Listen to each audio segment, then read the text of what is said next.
December 1882 ಪರಮಹಂಸರು ದಕ್ಷಿಣೇಶ್ವರದಲ್ಲಿ ತಮ್ಮ ಕೊಠಡಿಯ ಪಶ್ಚಿಮ ವರಾಂಡದಲ್ಲಿ ಕುಳಿತು ಭಕ್ತರೊಡನೆ ಮಾತುಕತೆಯಾಡುತ್ತಿದ್ದಾರೆ. ಈಗ ವೇಳೆ ಅಪರಾಹ್ನ.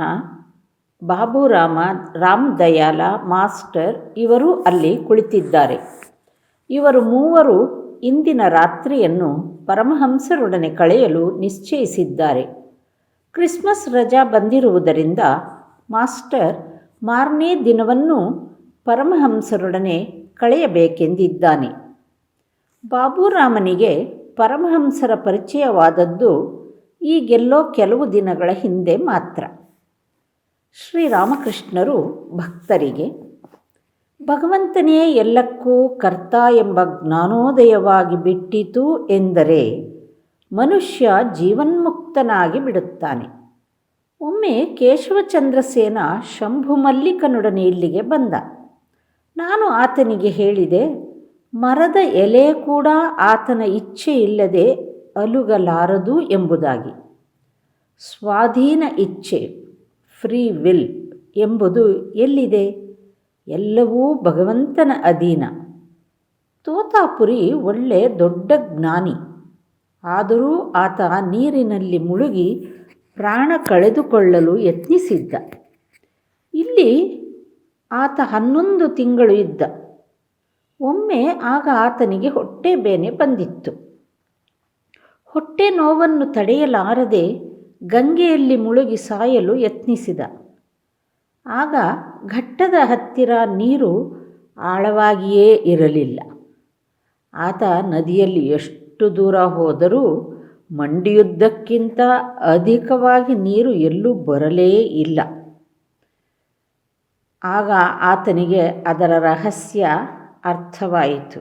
ಅಂದರೆ ಸಾಯುವುದು ಕೂಡ ಮನುಷ್ಯನ ಕೈಯಲ್ಲಿ ಇಲ್ಲ, ಎಲ್ಲವೂ ಭಗವತಿಯ ಅಧೀನ ಎಂಬುದಾಗಿ ಆತನಿಗೆ ಅನುಭವವಾಯಿತು.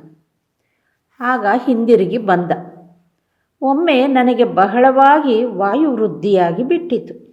ಅದನ್ನು ತಡೆಯಲಾರದೆ ಚೂರಿಯಿಂದ ಕತ್ತು ಕೊಯ್ದುಕೊಳ್ಳಲು ಯತ್ನಿಸಿದ್ದೆ. ಅದಕ್ಕಾಗಿಯೇ ನಾನು ಹೇಳುವುದು, ಹೇ ತಾಯಿ, ನಾನು ಯಂತ್ರ, ನೀನು ಯಂತ್ರಿ. ನಾನು ರಥ, ನೀನು ರಥಿ. ನೀನು ಚಲಿಸಿದಂತೆ ಚಲಿಸುತ್ತೇನೆ, ಮಾಡಿಸಿದಂತೆ ಮಾಡುತ್ತೇನೆ. ಭಕ್ತರು ಪರಮಹಂಸರ ಕೊಠಡಿಯಲ್ಲಿ ಹಾಡಲಾರಂಭಿಸಿದ್ದಾರೆ. ಹೃದಯ ಬೃಂದಾವನದಿ ಬಂದು ಮನೆ ಮಾಡಯ್ಯ ಕಮಲಾಪತಿ.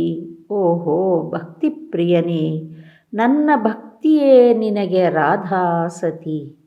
ನನ್ನ ದೇಹವೇ ನಿನ್ನ ನಂದ ಗೋಕುಲವಯ್ಯ, ನನ್ನ ನೇಹವೇ ನಿನಗೆ ಶ್ರೀ ಯಶೋಧೆ.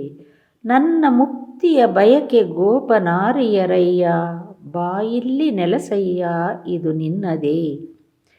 ಇದನೆತ್ತಿ ಬಿಸುಡಯ್ಯ, ನೋಡು ಬಿದ್ದಿದೆ ಇಲ್ಲಿ ನನ್ನ ಪಾಪದ ಭಾರ ಗೋವರ್ಧನ.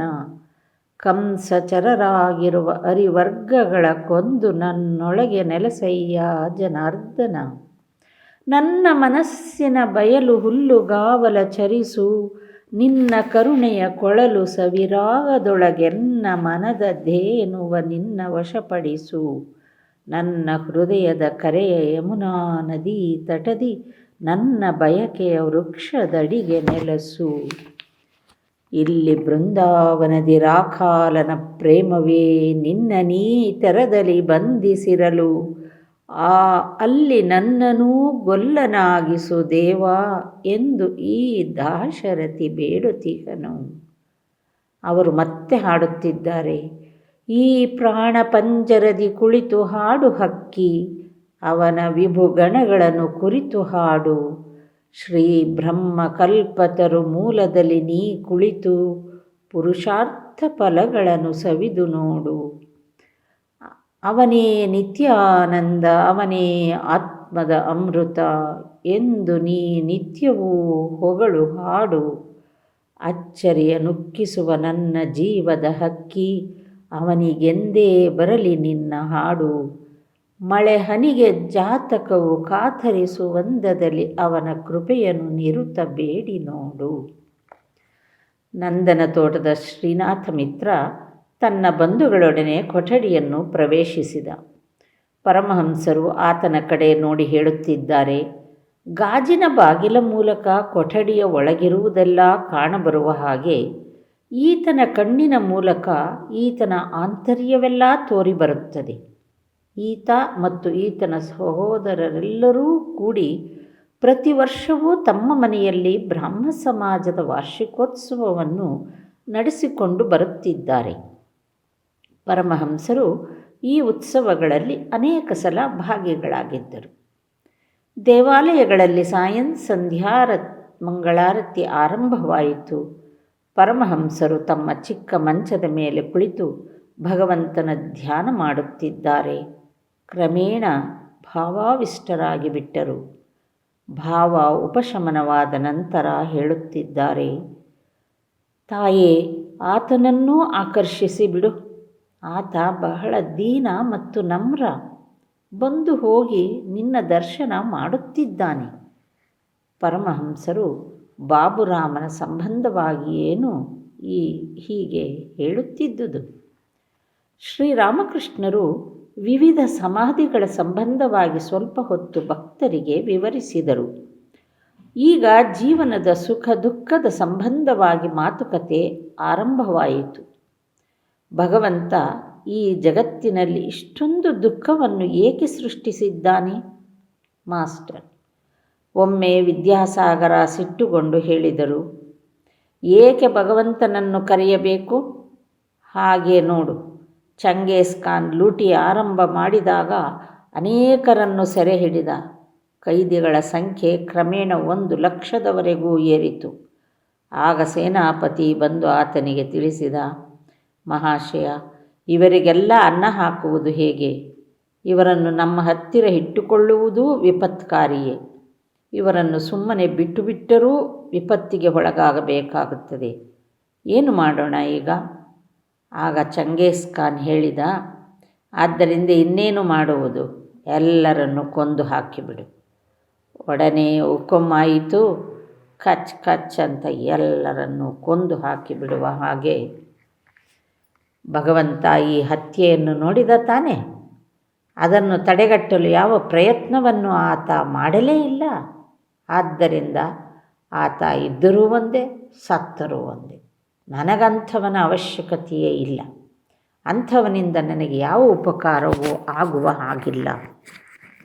ಶ್ರೀರಾಮಕೃಷ್ಣರು ಭಗವಂತನ ಕಾರ್ಯವನ್ನು, ಅಂದರೆ ಆತ ಯಾವ ಉದ್ದೇಶದಿಂದ ಏನು ಮಾಡುತ್ತಾನೆ ಎಂಬುದನ್ನು ಅರಿಯಲು ಸಾಧ್ಯವೇ?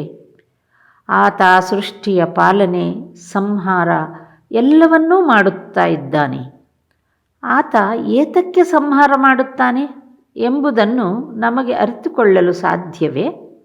ನಾನು ಭಗವತಿಗೆ ಹೇಳುತ್ತೇನೆ, ಹೇ ತಾಯೇ, ನನಗೆ ಅದನ್ನು ಅರಿತುಕೊಳ್ಳುವ ಅವಶ್ಯಕತೆಯೇನೂ ಇಲ್ಲ. ದಯವಿಟ್ಟು ನಿನ್ನ ಪಾದಪದ್ಮಗಳಲ್ಲಿ ನನಗೆ ಭಕ್ತಿ ನೀಡು. ಮಾನವ ಜನ್ಮದ ಉದ್ದೇಶ ಭಕ್ತಿಯನ್ನು ದೊರಕಿಸಿಕೊಳ್ಳುವುದೇ. ಉಳಿದವುಗಳ ಸಂಬಂಧವಾಗಿ ನಮಗೆ ಯಾವುದು ಶ್ರೇಯಸ್ಕರವಾದ್ದು ಎಂಬುದು ತಾಯಿಗೇ ಗೊತ್ತು. ನಾನು ತೋಟಕ್ಕೆ ಬಂದಿರುವುದು ಮಾವಿನ ಹಣ್ಣು ತಿನ್ನುವುದಕ್ಕೆ. ಮರಗಳೆಷ್ಟಿವೆ, ಕೊಂಬೆಗಳೆಷ್ಟಿವೆ, ಎಷ್ಟೊಂದು ಕೋಟಿ ಎಲೆಗಳಿವೆ.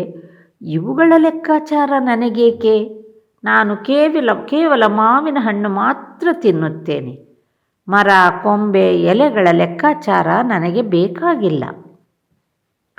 ಪರಮಹಂಸರ ಕೊಠಡಿಯಲ್ಲೇ ನೆಲದ ಮೇಲೆ ಬಾಬುರಾಮ, ಮಾಸ್ಟರ್, ರಾಮದಯಾಲ ಈಗ ಮಲಗಿಕೊಳ್ಳುತ್ತಿದ್ದಾರೆ. ಗಂಟೆ ರಾತ್ರಿ 2-3 ಇರಬೇಕು. ದೀಪವನ್ನು ಆರಿಸಿಬಿಟ್ಟಿದೆ. ಪರಮಹಂಸರು ತಮ್ಮ ಹಾಸಿಗೆಯ ಮೇಲೆ ಕುಳಿತೇ ಭಕ್ತರೊಡನೆ ಆಗಾಗ ಮಾತುಕತೆ ಆಡುತ್ತಿದ್ದಾರೆ.